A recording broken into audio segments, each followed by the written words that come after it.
Hello friends, आप देख रहे हैं चैनल अकाउंट्स मस्ती। आज हम चैप्टर नंबर 12 कैश फ्लो के इम्पॉर्टेंट क्वेश्चंस जानेंगे। तो सबसे पहले आ जाते हैं चैप्टर की हेडिंग पे।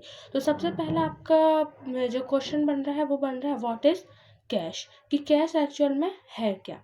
दूसरा बन रहा है कि what is the importance of cash in business, मतलब बिजनेस में जो कैश है उसकी क्या इम्पोर्टेंस है, वो इधर पे आपको बतानी है इस क्वेश्चन में।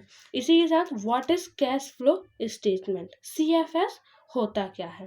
तो ये सारी चीज़ें मैंने थ्योरेटिकल पार्ट में आपको एक्सप्लेन की हुई है, तो जाके आप वो वीडियो रेफर कर सकते हैं। मैं उसकी लिंक आपको डिस्क्रिप्शन में दे दूंगी या आई बटन से आप जा कर के उसको देख सकते हैं। सबसे इम्पोर्टेंट क्वेश्चन आपका यही बनता है कि what is cash and what is the meaning of cash flow statement and what is the use of cash in business. तो ये आपके 2-3 क्वेश्चन बहुत ही इंपॉर्टेंट है। इसी के साथ आपका तीसरा इंपॉर्टेंट क्वेश्चन आता है what is the objectives of cash flow statement. मतलब हम कैश फ्लो स्टेटमेंट तो बनाते हैं, लेकिन उसके ऑब्जेक्टिव्स क्या हैं, मतलब उससे हम क्या क्या चीज़ पता कर सकते हैं। तीसरा इंपॉर्टेंट क्वेश्चन है what is fund flow statement, मतलब फंड फ्लो स्टेटमेंट क्या है। और व्हाट इज फंड, ये भी आप इसमें क्वेश्चन ऐड कर सकते हैं। ये फिल इन द ब्लैंक्स में आ सकता है कि the word fund here refers to what, मतलब डैश रहेगा जहाँ मैंने व्हाट बोला।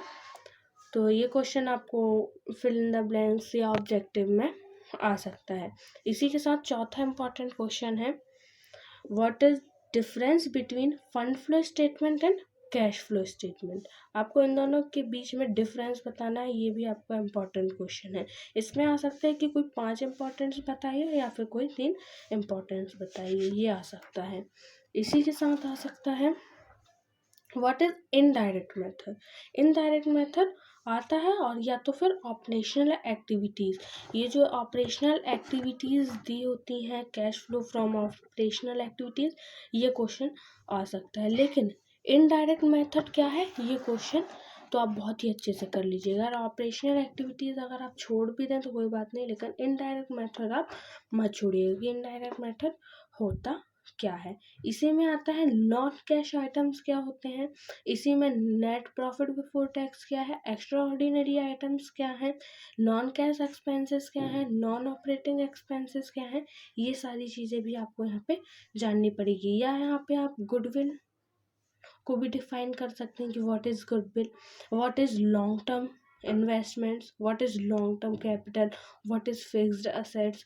यहाँ पे बहुत सारे क्वेश्चंस आप के यहाँ पे बन जाएंगे। इसलिए मैंने आपको कहा कि इसके आप जब थ्योरी कर लेंगे तो आपके नंबर पक्के हो जाएंगे। इसी में अगर आपको कन्फ्यूजन ज़्यादा हो रहा है कि हम क्या पढ़ें क्या ना पढ़ें, तो आप जैसे ही सबसे पीछे आएंगे चैप्टर के जहाँ पे एक्सरसाइज क्वेश्चंस दिए हुए हैं, ये क्वेश्चंस आप पढ़ लीजिए, आपकी सारी समस्याएं दूर हो जाएंगी। ये क्वेश्चंस जो मल्टीपल चॉइस है, यहीं पे फिल इन द ब्लैंक्स है, यहीं पे ट्रू एंड फॉल्स हैं, यहीं पे आपको वर्किंग नोट्स वगैरह हैं, यहीं पे सारी चीज़ें दी हुई हैं। तो इनको आप ध्यान से पढ़ लीजिए। ये देखिए यहीं पे आपको सारी चीज़ें दी हुई हैं। जैसे ही आप ये सारी चीज़ें पढ़ लेंगे, आपके सारे डाउट्स भी क्लियर हो जाएंगे, सारे क्वेश्चंस भी आपके तैयार हो जाएंगे। तो आई होप कि आप ये सारे क्वेश्चंस अच्छे से पढ़ लेंगे। और इसी के साथ आपको यहाँ पे जो आपके मल्टीपल चॉइस क्वेश्चन है, फिल इन द ब्लैंक्स हैं, जो आपको डिफ़िकल्टी होगी ढूंढने में कि इनके आंसर्स क्या हैं, उसके लिए आपको यहाँ पे हेल्प दी हुई है। मतलब यहाँ पे आपको उन सारी चीज़ों के आंसर्स गिवन है। तो ये आपके लिए एक इम्पॉर्टेंस है कि आपको यहाँ पे सारी चीज़ें ढूंढनी नहीं पड़ेंगी। आप अपने से करिए, अगर बनता है तो ठीक है, नहीं बनता है तो आप यहाँ आइए, आंसर देखिए और अपना काम कर लीजिए। तो आई होप कि आप इस चैप्टर के सारे इम्पोर्टेंट क्वेश्चंस जान गए होंगे। कैश फ्लो के मैंने एक भी क्वेश्चंस नहीं करा है न्यूमेरिकल, क्योंकि ये बहुत ही ज़्यादा बड़े से हैं। तो मैं जब 12th में थी तो मैंने भी क्वेश्चंस नहीं किए थे, जिसके कारण मुझे बहुत हेल्प मिली थी। और जो 12th का एग्ज़ाम पेपर है, जो मैंने आपको री एग्ज़ाम वाला दिखाया, उस पर एक बार नज़र मार लेते हैं। तो उस पर भी ज़्यादा कुछ क्वेश्चंस आए नहीं हैं, सिर्फ एक ये वाला क्वेश्चन आया है 5 नंबर का। Discuss in detail the classification of activities for preparing preparing cash flow statement, यहाँ पे हमको एक्टिविटीज़ बतानी है कि हम जो कैश फ्लो बनाते हैं वो क्यों बनाते हैं या कैसे बनाते हैं, उसको हमको यहाँ पे डिफाइन करना है। तो जो ऑब्जेक्टिव्स ऑफ कैश फ्लो है वहीं पे आपको सारी चीज़ें मिल जाएंगी, आप वहीं से देख करके इस क्वेश्चन को अच्छी तरह से तैयार कर सकते हैं। और दूसरा इंपॉर्टेंट क्वेश्चन यहीं पे आया है ये, operating activities, investing activities, financial activities while preparing a cash flow statement. हमको ये सारी चीज़ें वो करनी है, क्लासीफाई करनी है जब हम कैश फ्लो को बना रहे हों। तो यहाँ पे हमको ये तीनों चीज़ को नहीं, अगर हम चाहें तो इन तीनों चीज़ को भी क्लासीफाई कर सकते हैं, लेकिन हमको सबसे ज़्यादा ये सारी चीज़ों का यूज़ करना है। तो हमको ये बताना पड़ेगा, purchase of machinery, payment of dividend, issue of debentures, payment of income tax, dividend received, ये सारी चीज़ें कहाँ आती हैं, हम इनका यूज़ कैसे करते हैं, ये सारी चीज़ें यहाँ पे हमको इस क्वेश्चन में बतानी थी। ये थोड़ा सा ब्लर दिख रहा है,